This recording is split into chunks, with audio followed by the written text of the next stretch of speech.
We may all know what it means to hope for something.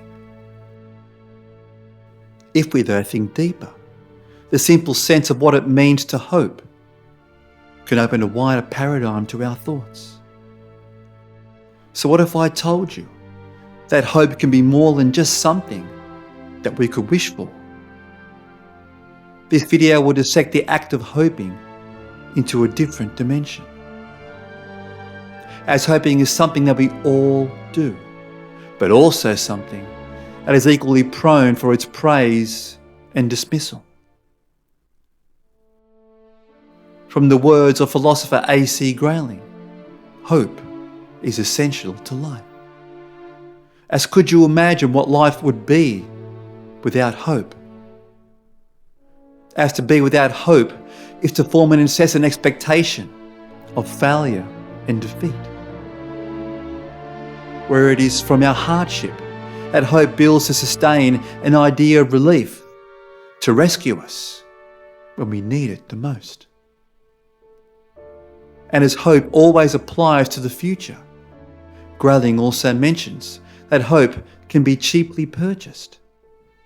As when old hopes die, new ones can become raised, which can form a fountain of dignity.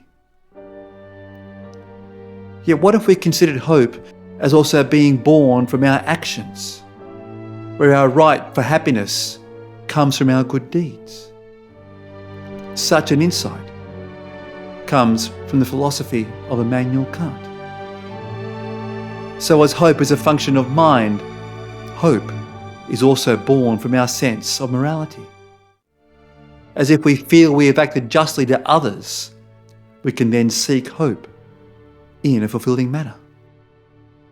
Yet hoping is not just an act in itself, as there are other emotions and factors involved.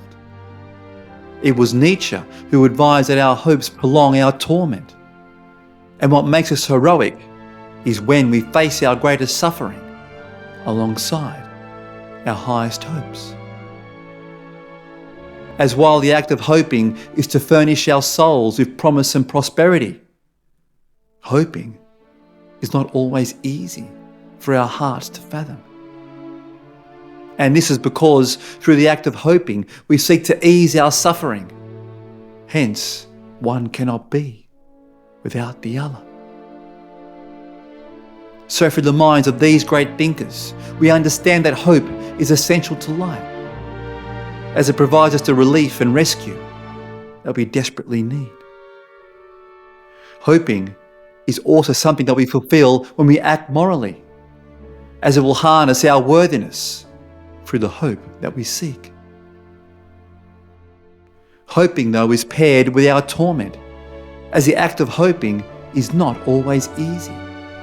We can, though, be heroic in its pursuit when we consider hope along with the suffering that can prevail. Of the old man who thinks of the dream of his youth, the lover who is robbed of his beloved.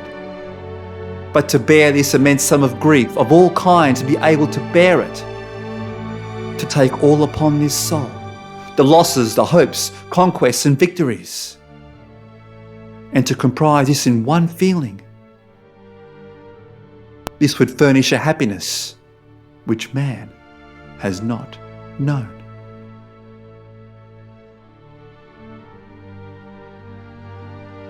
It is true that the act of hoping is not always easy. Yet a hope that is of true significance can only be born through the upheavals we experience. As a true message we can gather from all of this is that hope, as a simple wish or even a call of request, is of little substance by itself, as it is only through our suffering or within the goodness of our hearts that we curl ourselves into a mould of what life can bring. It is through our life experiences, which is formed from our prolonged pain and pleasure in its Puritan form, that we realise that there are things in life that are always worth hoping for. And it is through these hopes that we can form the best of ourselves as it can spur our will in our darkest moments and inspire us even among our forlorn fortunes. There are many who have lost hope, yet hope is never lost from us. Hope is part of our physiology. It is the air we breathe. And the thought that we breathe.